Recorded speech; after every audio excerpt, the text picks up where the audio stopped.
Halloweeni põgenemistuba on siis meil seekord aulas. Et siia ma lisasin ämblikuvõrku, siis kõige olulisema sõnavara.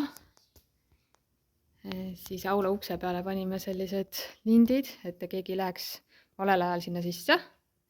Nii.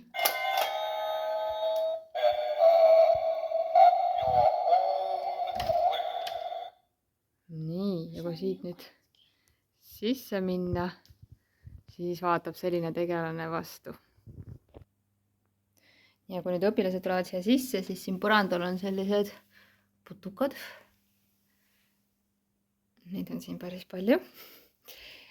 Siis nad liiguvad siia laua juurde ja siin ootab neid QR-kood ja tahvelarvuti ka, seda ma ei ole veel siia pannud, aga tahvelarvuti tuleb siis siia ka.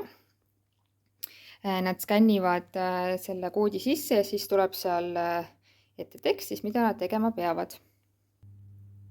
Ja seejärel nad siis liiguvad, et aulas on erinevad kohad siis ära märgistatud, erinevad punktid siis erinevate ülesannetega. Esimene ülesanne tulevad siis siia ja siin on neil antud õhupall, mis on praegu küll ära läinud sealt natuke kaugemale, aga põhimõtteliselt on see õhupall kohe varsti siin. Siis on neil nõel ja 3 numbrit.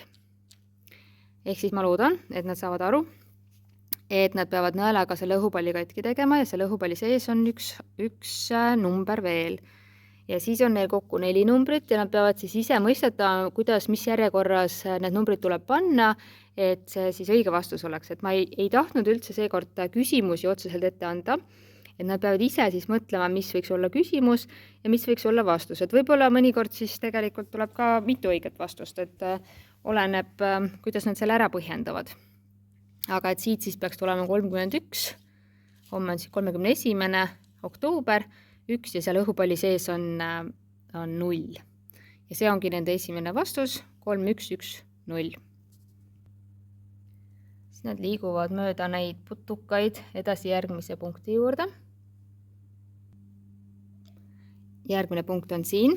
Siin ootab neid ees siis lihtsalt üks valge paber, rasvakriit, värvitops ja siia ma panen vett ka sisse. Ja rohkem ei ole jällegi, et ülesannet ei ole, nad peavad ise välja mõtlema, et mida nad peaksid tegema, et kuidas vastus leida. Ja seda tahtsin, et iga selle station juures on siis sõnavarakaart ka igaks juhuks, et kuna sõnad, vastused on kõik ingliskeelsed sõnad, et siis igaks juhuks on siin kirjapilt ka olemas neil. Nii, aga siin tuleb siis neil näha seda, et tuleb võtta siit siis värvi ja pintsliga üle tõmmata ja siit tuleb siis, sinna on juba valge rasvakriidiga sõna ette tehtud ja kui nad musta värviga selle üle tõmbavad, siis tuleb sõna ilusti nähtavale. Nii, 3. punktis jällegi küsimust ei ole, on ainult üks kaart ja selle kaardi põhjal peavad nad siis välja selgitama õige lahendussõna. Et siit nad peavad siis vaatama tegelikult nende sõnade esimesi tähti, et siin all tegelikult hästi väikselt on ka vihje antud, et vaata nende sõnade esimesi tähti ja kui nad siit ülevalt alla neid loevad, siis tuleb siit ghost tuleb kokku. Nii, siin on neil ka selline väike kaart, kus neil on 3 küsimust, et mitu zombit on pildil, mitu vampiiri, mitu pealuud. Minust oli 556 või 565, ühesõnaga 2 asja on 5, 1 on 6.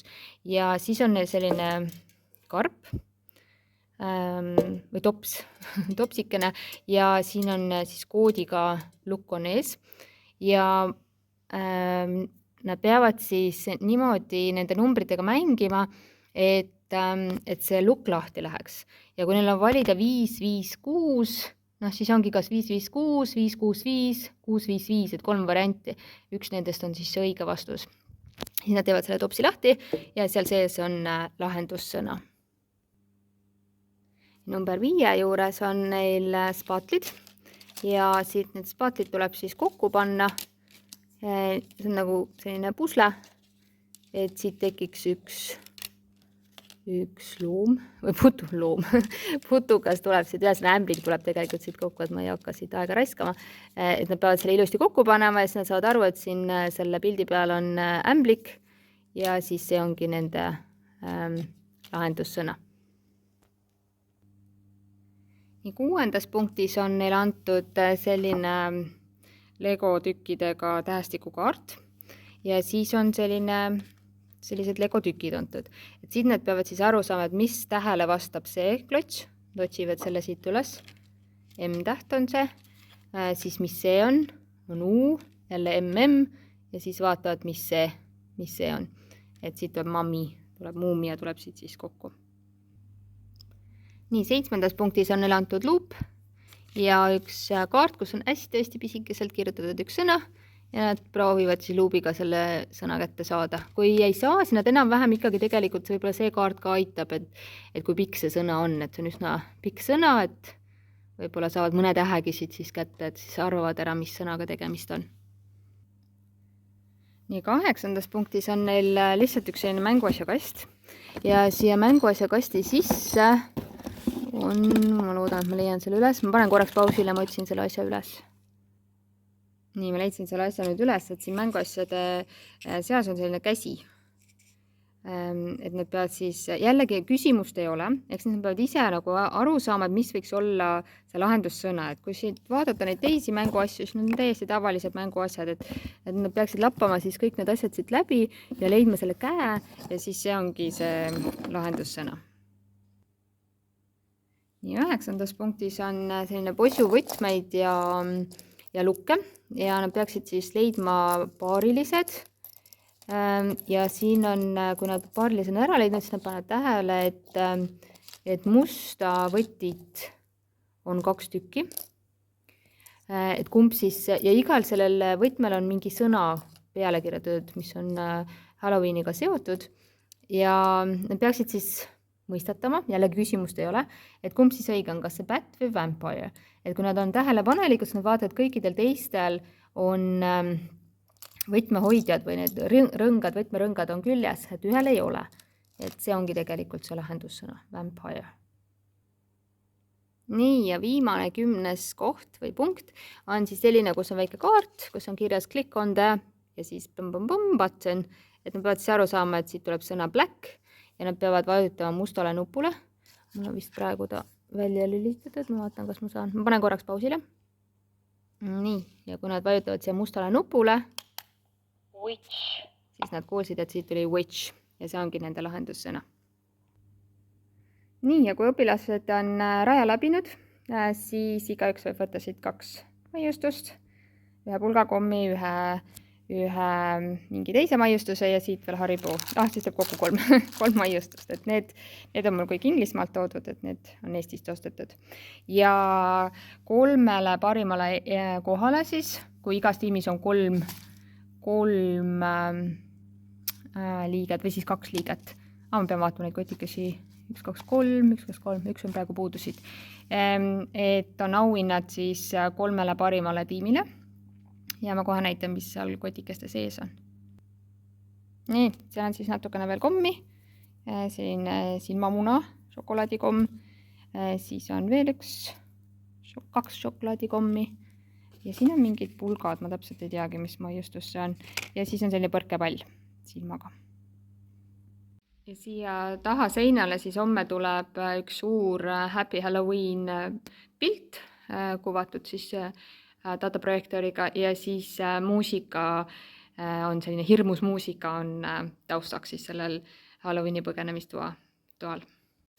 Ma lisan siis kommentaari juurde, et kuidas õnnestus. Esimene punkt oli siis selline, kus tihti, kuna aulas oli nii palju õhupalle, siis esimese asjana, kui nad sinna esimese punkti läksid, siis nad lükkasid selle õhupalli, kus oli vihje sees, kaugemale ära ja siis nad hakkasid nuputama, mida nende 3 numbriga teha. Et üks poiss neist kogemata vajutas pauhti selle õhupalli katki ja leidis sealt selle vihje. Aga ütleme, et see esimene punkt oli üsna keeruline ja et nad ei tulnud kohe selle peale, et tegemist on kuupäevaga. Ja ma andsin seal siis vihjeid ka, ütlesin, et et kõiki asju, mis kandiku peal on, tuleb kasutada. Ehk siis seda nõele tuleb kasutada, neid numbreid tuleb kasutada ja siis ma ütlesin, et need numbreid tuleb panna siis õigesse järjekorda, et see oleks seotud Halloweeniga. Et ma algul lasin neil ise nuputada, aga siis ma andsin need 2 vihjet. Oota! See on Halloweeniga seotud. See on äkki kuupäev. Jaa, see on kuupäev. Ma tean. Oota, täna on praegu on 9. Ei, 31. Nii Praegu on 10. Jaa. 31. No teises punktis oli küll nii, et vist 90% õpilastest tegid seda valesti, aga ei olnud hullu, selles mõttes, et lahendussõna said kõik teada. Kuna see paber paistis, see oli akna all ja sealt seda rasvakriidiga oli, seda kirja oli näha. Algul kohe ei olnud tegelikult, paber oli seal papi peal tagurpidi. Algul läksid sinna, no ei tea, mida teha, vaatasid, ei tea, ja siis hakati seda paberit uurima ja siis nähti, et sinna teisele poole oli see Black Cat kirjutatud. 2 tüdrukut vist olid, kes võtsid siis selle värvi ja siis tõmbasid pintsliga üle selle teksti ja siis tuli ilusti see Black Cat nähtavale ja kirjutasid ära. Aga enamasti nad nägid niisama seda Black Cati seal ja siis hakkasid joonistama seda kassi. Nii et aeg tiksus selles mõttes, et ma rohkem midagi ei öelnud neile. Nad joonistasid kassi siis valmis ja liikusid järgmisesse punkti. Et see oli jah selline. 3. punkt oli ka üsna lihtne osad õpilaste jaoks, mõned istusid kauem seal, mõned vähem, aga et ma osadele pidin ikkagi meelde tuletama, et seal lehe peal on ka hästi väikeses kirjas vihjelause. Ja siis, kui nad selle lause läbi lugesid, siis oli kohe ghost ja siis mindi kohe edasi. Paar õpilast oli niimoodi, et nad lugesid selle ingliskeelse lause läbi ja seal oli look at the first letters of the words või midagi sellist ja ta ajas sassi tähe ja sõna ja nad panidki selle sõna, esimese sõna, mis nimekirjas olid, panid selle hoopiski lahendussõnaks, et mitte tähti ei vaadanud, vaid vaatas esimest sõna. Aga selle ülesandega said enamasti kõik väga lihtsasti hakkama. 4. punktis nad said ka üsna kiiresti aru, mida nad tegema peavad, hakkasid ruttu neid pilte seal kokku lugema. Aga küsimuste ja koodinumbrite järjekord ei klappinud, et selle vihje ma vahepeal andsin, ütlesin, et need on teises järjekorras, aga nad said kiiresti selle koodi kätte sealt. 5. punkt võib-olla oli üks kõige lihtsamaid, et seal nad said kohe aru, et tuleb spaatlit panna õigesse järjekorda, et tuleks sealt pilt kokku. Osad olid väga kavalad, nad teadsid täpselt, et seal ongi paar tükki pandi kokku ja siis saadi kohe aru, et see on ämblik ja korralikult pusled lõpuni ei pannudki. Et sealt nad võitsid mõned sekundid. 6. punkt oli ka jälle selline, kus mõned õpilased on varem midagi sarnast juba teinud, et need said kohe aru, et iga Lego tükk vastab mingile tähele. Et väga kiiresti hakati kohe otsima, ainus, et seal värvid ei klappinud ja kõrgused, et seda väga tähelepanelikult osad oskasid jälgida, aga mõned istusid küll üsna pikalt, ennem kui said aru, osad hakkasid teistpidi tagurpidi lugema ja mõistatasid üht ja teistmoodi, aga sealt said kõik õpilased said punkti kätte. 2 tükki on siin. Jah. Siin on M. See võib P ka olla. See võib P ka olla. See on teist värvi ju. Jaa. M. U, M. Mami! 7. punktis vahepeal pidin andma lisavihje, et osade laste silmanägemine on ikka väga-väga hea. Mina isiklikult ei lugenud ka kõiki tähti sealt välja, aga andsingi vihje, et jälgi, kui kõiki tähti kokku või kõiki tähti näha ei ole või aru ei saa, mis tähed on, siis vaadake sõna pikkust, mis tähega ta algab, sest esimene täht oli küll nähtav väga hästi ja ütlesin, et see sõna on ka selle valge paberi peal olemas. Et siis sellest punktist said ka kõik oma punktid kätte. 8. punkt oli ka võib-olla üks kõige keerulisemaid, sest otseselt jälle küsimust ju ei olnud ja üsna keeruline oli neil seda vastust leida. Andsin ka üsna kiiresti tegelikult seal vihje ja soovituse, et soovitasin need asjad kastist välja kallata ja ükshaaval kõik korralikult läbi vaadata, üle vaadata ja ütlesin siis, et üks nendest asjadest on seotud Halloweeniga. Et teised on tavalised mänguasjad, aga üks asi eristub teistest.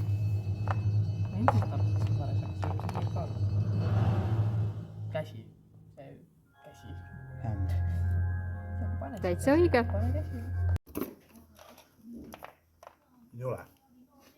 On. Ei usu siin. Peaks olema midagi, mis on seotud. Kato kuhugi mujale. Näe. Zombihän.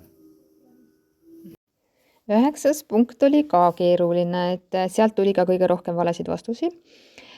Et ei pandud tähele seda, et enamikel võtmetel olid rõngad olemas ja ühel ei olnud. Nad küll nägid seda, et miks on 2 musta võtit. Et teised kõik leidsid paarilis, aga mustal oli 2 tükki. Ja osad panidki selle teise sõna, mis oli teise musta võtme peal. Ja üks tiim pani üldse hoopis üsna huupi panid, et nad päris täpselt ei pannud tähele, et see rõngas seal ikkagi küljes oli ja teistel, või tähendab, et rõngast ei olnud ja teistel oli rõngas. sellepärast, et kõikidel teistel on see Asi otsas. ja ka sellel pole. Äkki vampiir ongi? Viimane punkt oli ka üsna lihtne, väga kiiresti saadi aru, et tuleb vajutada mustale nupule ja nupule vajutades tuligi kohe võtmesõna, nii et see käis üsna kiiresti. Üldiselt õnnestus üritus minu arust üsna hästi, lastele igal juhul meeldis ja lapsed andsid mulle ka tagasisidet, ütlesid, mida võiks järgmine kord natuke teisiti teha või mida lisada. Et mulle endale väga meeldis just jälgida seda, et ma ei andnud ju küsimusi ette, et nad ise algul formuleerisid küsimused iseenda jaoks ja siis alles asusid seda lahendama, seda ülesannet. Et väga põnev oli kõrvalt niimoodi vaikselt jälgida, mida nad mõtlevad, mida nad teevad.